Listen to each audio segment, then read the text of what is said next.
In this video, I will be showing you how to use Perplexity Labs to turn your ideas into reality. So let's get started. First, I'm exploring how the platform works, specifically its ability to handle complex tasks like code generation. I can write and execute code to structure data, apply formulas, or create complex spreadsheets automatically. As I scroll down, I find the Assets section located right below my query. This is a central hub where all files created during my workflow, including charts, images, and CSV files, are neatly organized for easy viewing and downloading whenever I need them.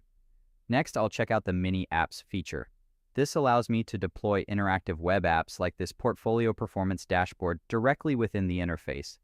It's a great way to build interactive tools, dashboards, or slideshows without needing any external coding environments or development tools. Looking at the examples provided, Labs is incredibly versatile, handling everything from momentum trading strategies and creative film concepts to business databases and data visualizations.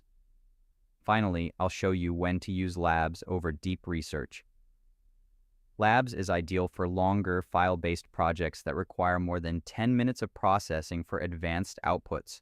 To try it yourself, just visit the website and select the Labs option in the search box to begin your next project. If you found this walkthrough helpful, please consider liking the video and subscribing for more quick tips and tutorials.